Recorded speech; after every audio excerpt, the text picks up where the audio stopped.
Assalamualaikum warahmatullahi wabarakatuh. Alhamdulillah wassalatu wassalamu ala Rasulillah wa ala alihi wa sahbihi wa man walah, amma ba'd.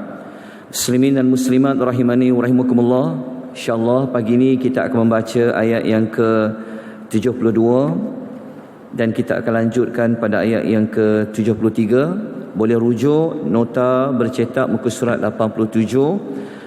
أعوذ بالله من الشيطان الرجيم قالوا نفقد صواع الملك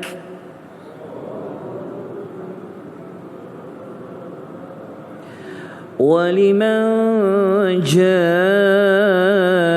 به حمل بعير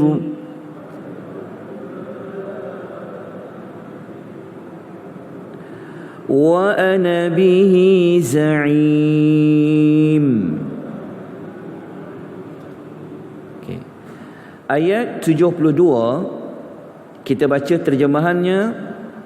Allah Subhanahu wa taala berfirman yang bermaksud mereka menjawab. Okey, mereka menjawab di sini adalah merujuk kepada muadzin. Kalau kita baca pada ayat nombor 70 sebelum ini, ada seorang muadzin, iaitu orang yang menyeru, memanggil adik-beradik Nabi Allah Yusuf ini, yang mengatakan bahawa mereka ini adalah orang yang mencuri. Okey, anak buah Nabi Allah Yusuf ini, mereka ini menjawab setelah ayat yang ke-71, yang mana adik-beradik Nabi Allah Yusuf, mereka merasa terkejut, mereka merasa hairan kerana mereka telah dituduh mencuri siqayah, iaitu alat minuman digunakan untuk menyukat bekalan makanan. Lepas tu mereka bertanya, apa yang hilang? Itu kena tengok ayat nombor 71. Jadi mereka ini menjawab, kami kehilangan suwa'il malik, iaitu alat menyukat diraja, seperti yang kita telah sebut pada hari yang sebelumnya. So dalam ayat ini kita jumpa sekali lagi perkataan al-malik. Al-Malik di sini merujuk kepada raja, yang mana kita telah temui perkataan Al-Malik ini, kalau tuan-tuan masih ingat, pada ayat yang ke-43, iaitu watak Al-Malik, iaitu raja ni, ia muncul pada ayat 43 yang dia telah bermimpi. Kemudian tuan-tuan akan jumpa perkataan Al-Malik pada ayat yang ke-50, pada ayat yang ke-54. Dan ini adalah tempat yang keempat kita jumpa perkataan Al-Malik. Okey. Namun begitu, cerita tentang raja yang memberikan kuasa kepada Nabi Allah Yusuf itu, wataknya itu akhirnya pada ayat yang ke-54 sebelum ni. Okay, tetapi dekat sini diulang sekali lagi perkataan Al-Malik, bukan nak mengisahkan kembali raja tu, tetapi nak mengisahkan alat, kita panggil apa, alat kepunyaan raja, iaitu alat menyukat. Kemudian mereka yang menyeru tentang yang telah pun mencari kehilangan barang itu, mereka mengatakan, sesiapa yang dapat memulangkan kembali, memulangkan apa? Suwa'il malik tadi, akan diberikan sebanyak muatan seekor unta. Maknanya, kata anak buah Nabi Allah Yusuf alaihi salatu wassalam ni, mereka mengatakan, siapa yang jumpa dia pulang balik alat sukatan raja tu, dia akan dapat upah satu muatan seekor unta. Kemudian mereka mengatakan, akulah yang akan menjamin pemberian itu. Okey, maksudnya dalam ramai-ramai itu ada seorang kata garanti dia akan dapat upah muatan bekalan makanan sebanyak seekor unta.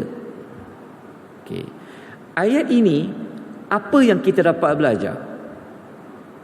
Nombor satu, kita dapat belajar pada ayat ini ada konsep upah. Dia dipanggil apa? Al-ju'alah. Jadi dalam agama, boleh tak kita memerintahkan suatu kerja, kemudian kita tawar dengan bayar upah? Jawapannya memang disyariatkan. Perbuatan memberi upah ini sebenarnya sudah pun ada di zaman Nabi Allah Yusuf, diberi upah. Okey, apa upah dia?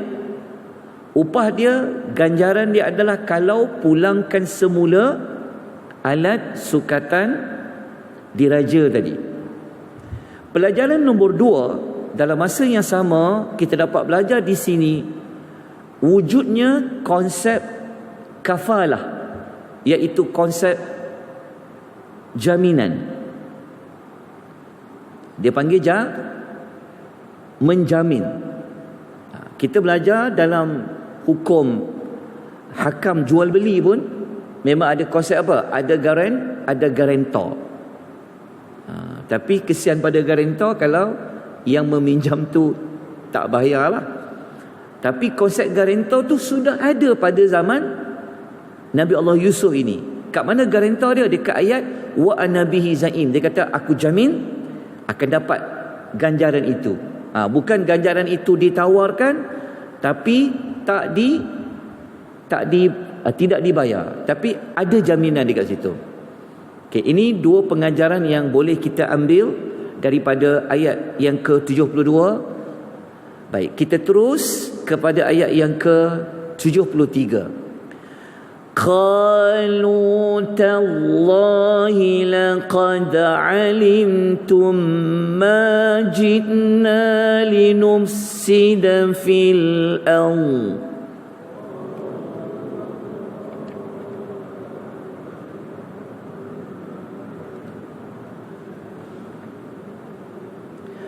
وما كنا سارقين.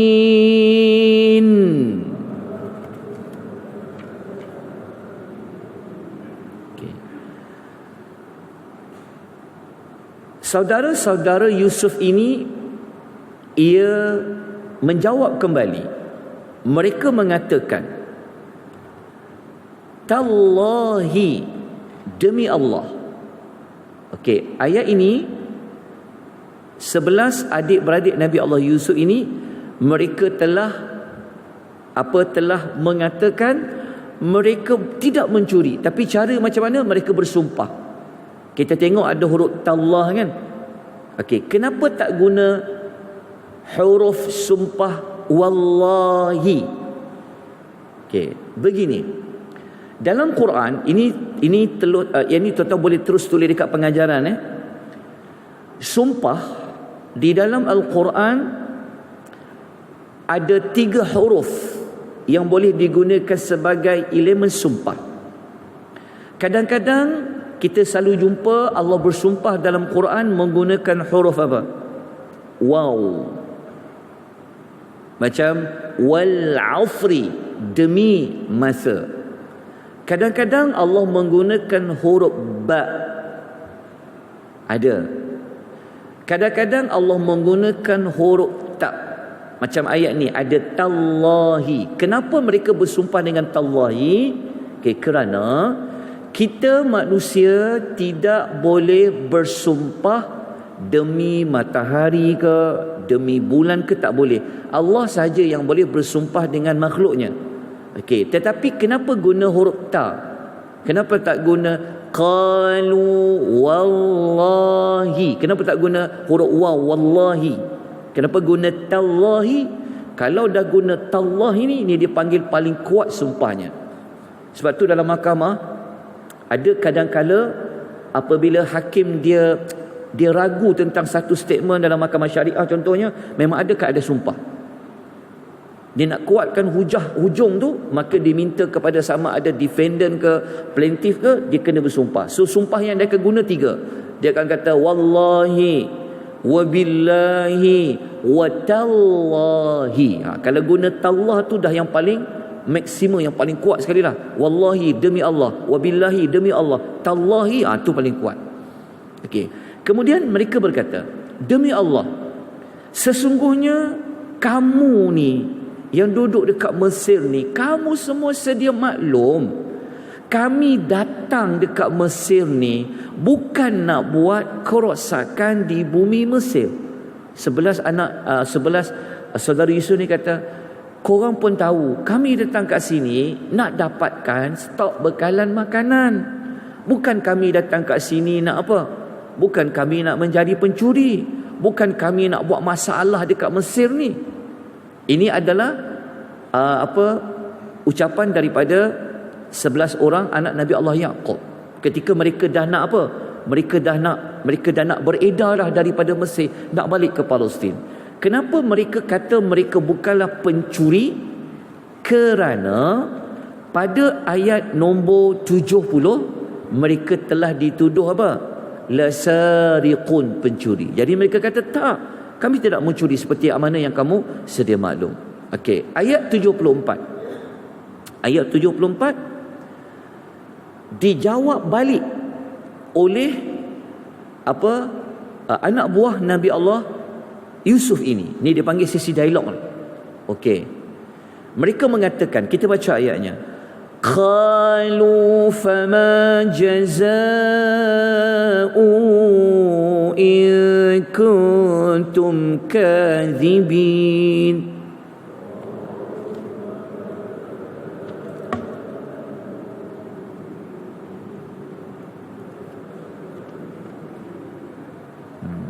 Okey, mereka bertanya, mereka ni siapa? Yang anak buah Nabi Allah Yusuf kata. Mereka tanya, okey, kalau, maksudnya mereka kata, tetapi apa balasannya? Fama jaza, jika kamu benar-benar pembohong. Maksudnya anak buah Nabi Allah Yusuf ni, mereka bertanya, okey, kalau kamu bohong, sebenarnya kalau kamu mencuri, tapi kalau kamu bohong, apa yang patut balasan yang diberikan kepada kamu? Maksudnya mereka ni tanya, apakah denda, apa hukuman kalau orang yang mencuri di sisi mereka itu. Maksudnya anak buah Nabi Allah Yusuf ni, mereka tak kena, mereka tidak mengenakan hukuman curi mengikut undang-undang Mesir. Sebenarnya mereka nak tanya, kalau tempat korang, kalau orang mencuri, macam mana nak buat? Okey, kita baca ayat nombor 75. Dah nak habis dah tuan ni, sikit lagi. Boleh? Qalu jazaa'uhu man wujida fi rahlih.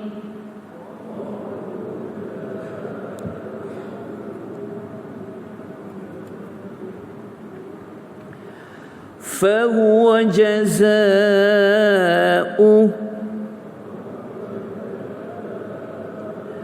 كذلك نجزي الظالمين.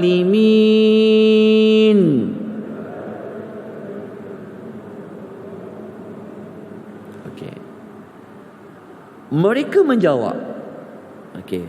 11 anak Nabi Yaqub ni, mereka jawab, balasannya ialah siapa yang ditemui benda itu pada kenderaannya. Maknanya mereka kata, okey, kalau siapa-siapa didapati mencuri lah. Tapi mereka tak guna kata sesiapa yang mencuri. Mereka kata, siapa yang dijumpai alat sukatan makanan raja tu pada kenderaannya, maka dia sendirilah yang menerima balasannya. Macam itulah kami membalas orang yang zalim. Okey, maknanya 11 anak Nabi Yaqub ni, mereka pun jawablah. Okey, kalau korang nak tahu, kalau tempat kami, kan, kalau orang yang didapati mencuri, maka pencuri itu akan diserahkan kepada siapa? Kepada tuan yang pemilik harta tu. Tu masuk ayat dia tu. Maksudnya kalau kita tahu, kalau orang mencuri, serah kepada siapa? Serah kepada polis. Betul.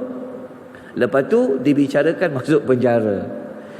Zaman dulu, macam zaman Nabi Allah Yaqub, siapa didapati mencuri, pencuri itu tak diserahkan kepada polis, tapi serah kepada siapa? Akan diserahkan kepada pemilik harta itu. Untuk apa? Mungkin pemilik harta tu dia boleh apa? Dia boleh jadikan pencuri itu sebagai khadam ke? Itulah maksud ayat ni. Lepas tu kata mereka, macam itulah kami memberikan balasan bagi orang-orang yang zalim. Okey. Ayat-ayat ini yang kita sebut ayat 75, 74, 73 ni, apa yang kita dapat belajar? Ini kita dah masuk kes jenayah. Kalau ayat yang sebelum ni kita belajar kes apa? Dari sudut ekonomi, jual beli. Tengok Al-Quran menyebut tentang apa? Macam mana proses adanya konsep upah, adanya konsep jaminan. Sekarang kita masuk kes perundangan jenayah pula. Jadi kita dapat belajar dekat sini, pencuri akan dijadikan hamba kepada pemilik harta yang dicurinya mengikut syariat Nabi Allah Yaqub alaihi salatu wassalam. Secara tak langsung kita dapat belajar syariat yang ada pada zaman Nabi Yaqub. Kita tahu Nabi Yaqub ni tak banyak ayat cerita tentang zaman Nabi Yaqub. Yang kita tahu Nabi Yaqub kisah dengan anak dia saja. Tapi pada ayat ni kita dapatlah satu maklumat, rupa-rupanya kalau ikut syariat Nabi Yaqub, kalau kita kata syariat Nabi Yaqub ni syariat Allah lah. Sebab setiap rasul ni, Nabi, kalau dia buat satu hukuman tentu wahyu. Maknanya syariat Nabi Yaqub, pencuri itu serahkan kepada pemilik harta tu. Okey. Pelajaran nombor 2 kita dapat belajar, siapa saja yang telah mencuri, didapati memang telah mencuri, maka pencuri itu sebenarnya telah melakukan kezaliman kepada harta yang dicuri. Sebab tu dalam ayat 75 tadi, siapa curi mereka gelar apa? Az-zalimin. Okay. Habis kes jenayah ni, lepas tu kita sambung lagi ayat nombor 76. Okey. 76 ni nak kena buat apa? Tak boleh tuduh saja, perlu buat apa? Perlu dicari bukti. So mereka nak buat siasatan. Betul ke barang tu mereka tak curi? Sebab kalau verbal saja mungkin orang kata dia tak curi, tapi dia buatlah siasatan, kan? Macam mana cara dia? Ini kebijaksanaan Nabi Allah Yusuf dengan anak buah dia. Okey. So mereka kena buat apa? Nak cari alat sukatan tu. Kita baca ayat dia. Ada masa lagi. Kita baca saja ayat dia. Panjang sikit ayatnya. فَبَدَأَ بِأَوْعِيَتِهِمْ قَبْلَ وِعَاءِ أَخِيهِ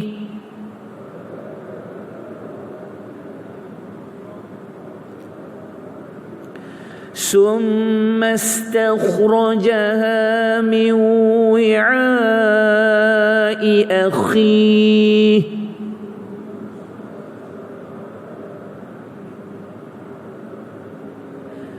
كذلك كدنا ليوسف ما كان ليأخذ أخاه في دين الملك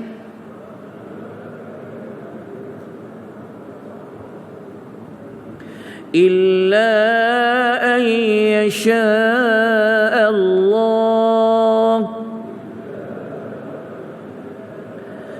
نرفع درجات من نشاء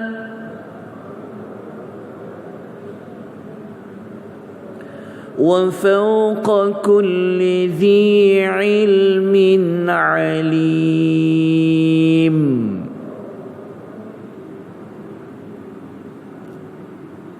Okey.